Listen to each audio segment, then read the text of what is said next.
Joining us right now, Christine O'Donnell. She penned a column recently for the New York Post. Headline reads, "I was a victim of the IRS." In fact, Christine O'Donnell, you may have been the first victim. Of course, we know from last year that the IRS bullied conservative groups, Tea Party groups, have continued to keep them from getting their 501c4 status. But yours is a much more nefarious story. Thanks for joining us, and tell us what happened. Yeah, thank you for having me, Brian and Larry. Can I first start out giving a shout-out to Mark Levin and his listeners on WMAL? He and your listeners have been extremely instrumental, not only in my 2010 campaign, but continuing to help get the truth out there. So if I can just start out by thanking all of you guys at WMAL. Sure. But essentially what happened was about a year ago, I got a phone call and a voicemail and then a personal visit from a special agent at the Treasury Inspector General's office. I've come to know that acronym TIGDA way too well and all those federal acronyms. But he had told me that on March 9th, 2010, my personal tax records were compromised and misused. Misused was the exact word that he used. He asked me if March 9th, 2010 had any significance to me.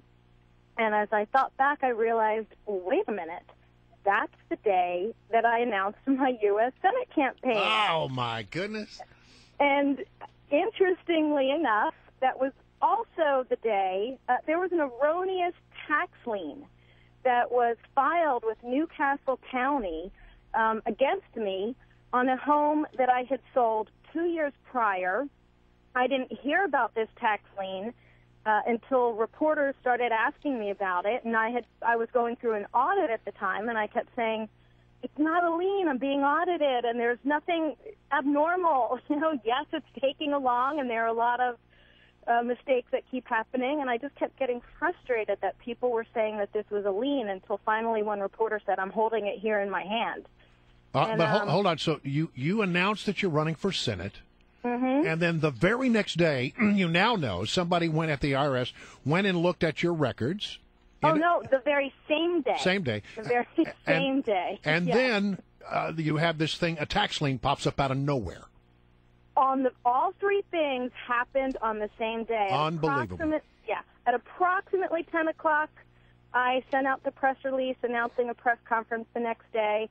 But, of course, a lot of media and wires ran the story that day.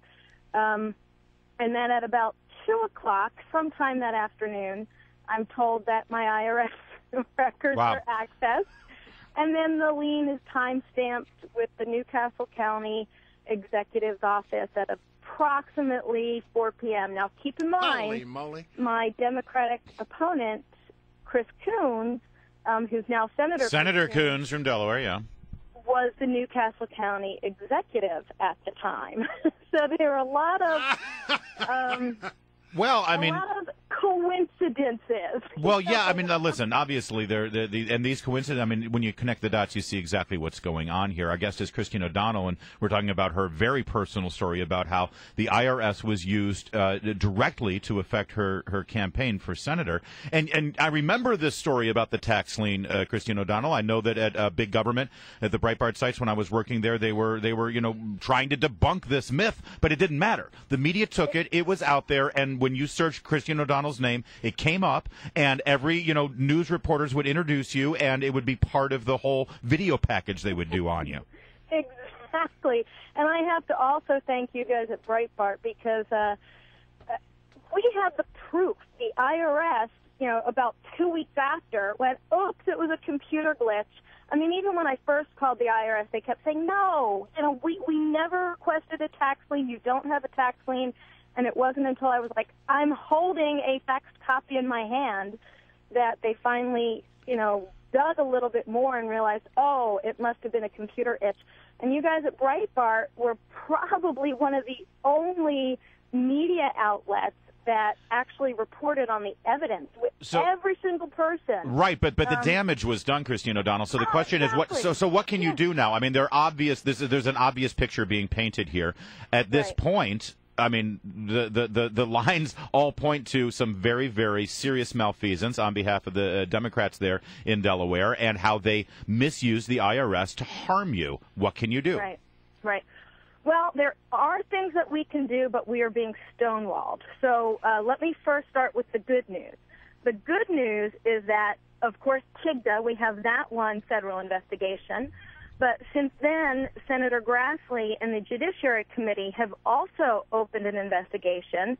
And then that led to this past December, the House Ways and Means Committee got involved. So now we have 3 very powerful federal bodies investigating this one incident. So that should let anybody know. Anybody can draw the logical conclusion that there is something very serious lurking just beneath the surface.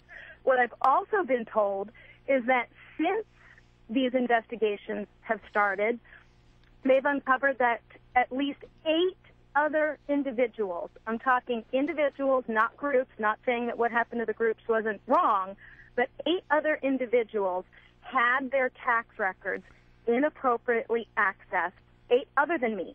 And in at least one incident last summer, the Justice Department did declare that there was definitely criminal activity, but they declined to prosecute. Yeah, now, that's infuriating. Sort of becomes clear why Lois Lerner pled the Fifth, doesn't it? Exactly. Wow. Exactly. Now, here's the frustrating part.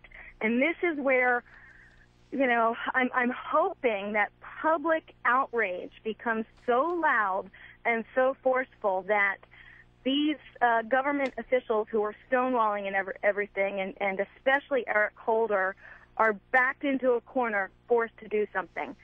There's a rule, Rule 6103, that states that no IRS or government employee can ever release the private tax information of a taxpayer. Now, that's supposed to prevent what happened to me. Hey, Christine O'Donnell, I hate to. We want to give everyone a quick look-see at traffic out there, because you know how nasty it is in Washington. Can you stay with us? We have more questions for you. It's an amazing story. Hang on, there are more questions to be asked. Okay, it's now 8:15. We have some traffic and weather to talk about. Continuing with Christine O'Donnell here. She was a Senate candidate, of course, in Delaware, 2010, and we're talking about how the IRS, her files, her IRS files were used. She against announces. her. And then immediately somebody goes in and looks at her IRS records, and then not an hour or 2 passes, and she's got a tax lien leveled against her. Yeah, an incorrect one, and they said, oops, data error. So now, when we left you there for a second, Christine, you were saying that you're getting a lot of stonewalling, feet dragging from Eric Holder. There's a shock.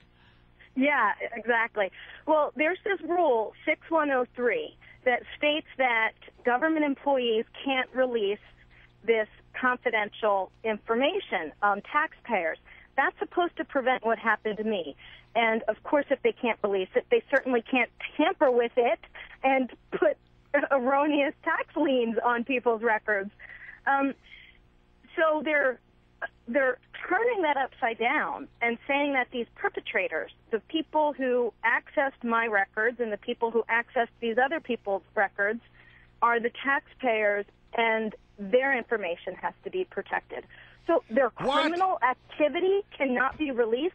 And what's even, more frustrating is these 8 other individuals. I don't know who they are, and that can't be released, again, because of this 6103. So if this special agent hadn't taken it upon himself to interview me as part of this investigation, I wouldn't know this either.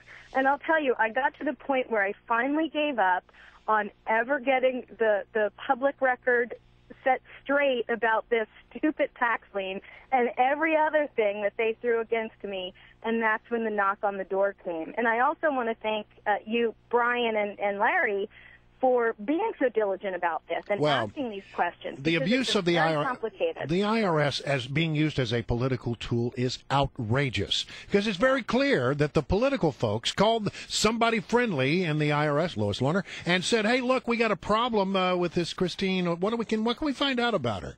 And the information flowed back to the political operatives in short order. It's almost as if they had somebody who was standing by, ready to take any request that they might have. And I would say not just somebody standing by. What one of the investigators, and there are several of them involved, but one of the investigators made a comment when questioning me. He said, "You either have the worst luck with all of these random coincidences happening, or this is a very coordinated effort involving a lot of people, a lot of agencies, and a lot of people in very powerful positions." This is very specifically what he said. And I would argue, given what has come out, that it is the latter, that it is a very coordinated effort. And that's why not just I, but I'm hoping other people continue to demand that, number one, this law be clarified. I'm sure the people who wrote that Rule 6103 never intended it to cover up criminal activity. No. Well, maybe you never know, Christine O'Donnell. You never know. All right, hopefully we'll see you at CPAC again this year. We're looking drop forward by and to say that. hello. And hey, I'll be there. And by the way, for the rest of the media, if you want to hear this interview, it's very important to note that we just had Christine O'Donnell for 2 full segments and never mentioned witchcraft. No. So it can be done. It can be done. Please do so. By the way, let me mention that on Capitol Hill today, there will be a vote in the House of Representatives on something that is sort of like a small taxpayer Bill of Rights. And it's 2 measures that are going to get, I think, real good support in the House. Yeah. I dare, having heard this story, I dare any Democrat to vote against this. Well, may I also say, I dare John Boehner to show some guts and call this the Christine O'Donnell bill. They should name it after her. All right, Christine, thanks so much. Good to have you on. Thank you very much.